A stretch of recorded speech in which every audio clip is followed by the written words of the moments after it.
Texas was supposed to be the real estate safe haven. With no state income tax and a booming economy, it drew in millions.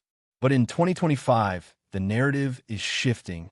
From the glitzy towers of Austin to the suburban sprawl of Dallas, the Lone Star State is showing signs of a major real estate reversal. Not every city is prepared to weather this storm. We're seeing inventory balloon, prices plummet, and investor interest vanish. We're here to reveal the top 10 worst cities to buy a home in Texas in 2025, where the market is softening fast and the so-called Texas dream might just become a financial nightmare. Warning: 10. Killeen. Killeen, a city built on the foundation of Fort Cavazos, is now seeing that foundation shake. The city saw a buying frenzy from 2020 to 2022, but that's over. As of 2025, inventory is up over 50% year over year. Homes are sitting on a market for 70, 90, and even 100 days, with sellers and builders offering desperate incentives. The biggest red flag is the city's economic dependence on a military base.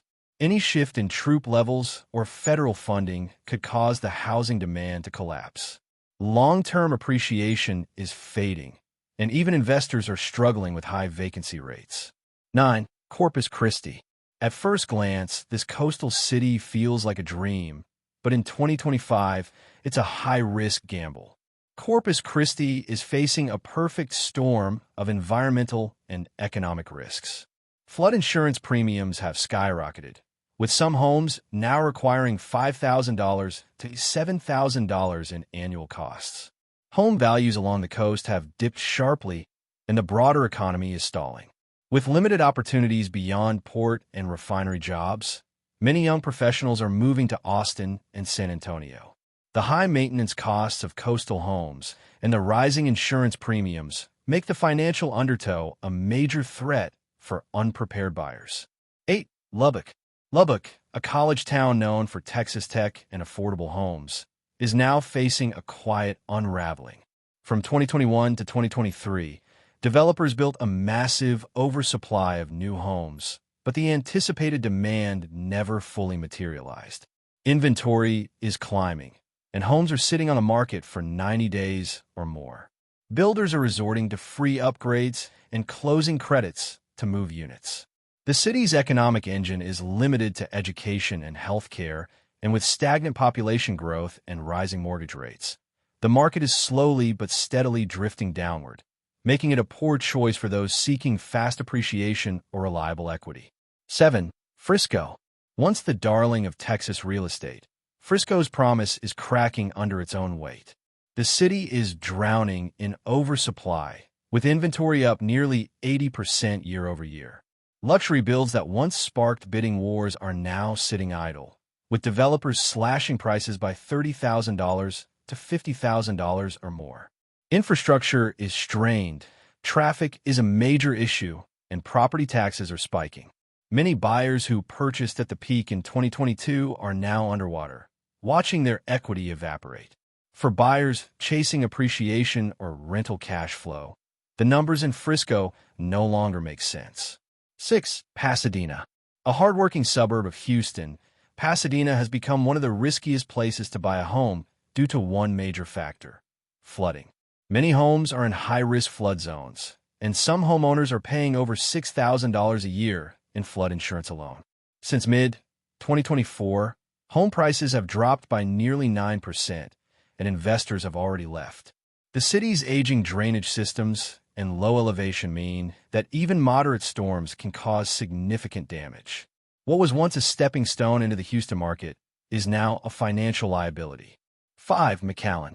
This southern border city is facing a harsh economic reality. McAllen has seen home values drop over 10% since their 2023 peak, and the market is suffering from a massive demand collapse. Out-of-state investors have disappeared, leaving behind idle new subdivisions and dried-up rental yields. Add in stagnant wages, soaring utility costs, and a weak healthcare infrastructure, and you have a market that is not only cooling but becoming illiquid. With fewer employers offering upward mobility, buyers are walking away before they even start. 4. Fort Worth. Fort Worth went big, maybe too big. Developers built a massive oversupply of master-planned suburbs, apartments, and condos. Now, supply is drowning demand, and prices are falling. The average days on market has doubled since 2022, and price cuts are routine. Foreclosure filings are on the rise, indicating deeper financial stress among middle-income buyers. Furthermore, some zip codes are facing rising crime and straining infrastructure, with potholes, trash pickup delays, and overburdened schools. The growth that chased so hard is now catching up, and not in a good way. 3. El Paso. This unique city is facing a housing market that's sputtering in silence. Inventory is up more than 60%, and new homes, resale listings, and half-finished developments are stacking up with few buyers to match. The biggest issue is geographic isolation. El Paso is over 500 miles from other major Texas cities, which means fewer corporate expansions, slower job creation, and reduced demand from relocating professionals. With stagnant wages and too much supply, the market is stuck. For anyone expecting appreciation or rental performance, El Paso spells risk. 2. San Antonio. San Antonio grew too fast, and now that boom is unraveling. The city is one of the top metros where new listings outnumber actual sales by a wide margin. Subdivisions on the outskirts are flooded with new homes, but demand is gone. Prices are slipping, and builders are offering desperate discounts. Homeowners are reporting rising HOA complaints, utility spikes, and quality control issues. With rising crime and stagnant job creation, the city's appealing growth narrative is crumbling. San Antonio isn't collapsing, but it's bloated, overpriced, and oversold. 1. Austin. The fall of a giant. From 2020 to 2022, Austin was the tech darling and a real estate gold rush. But in 2025, it's becoming financially unlivable. Home values have dropped by over 15% in many zip codes and are still sliding. Entire condo towers sit dark, and luxury homes are collecting dust. This crash was fueled by tech layoffs, which saw companies like Google and Meta trim staff, causing demand to vanish. Rising property taxes and insurance costs are gutting affordability. The market is drowning in oversupply, with high interest rates freezing out first-time buyers and long-time homeowners watching their equity shrink.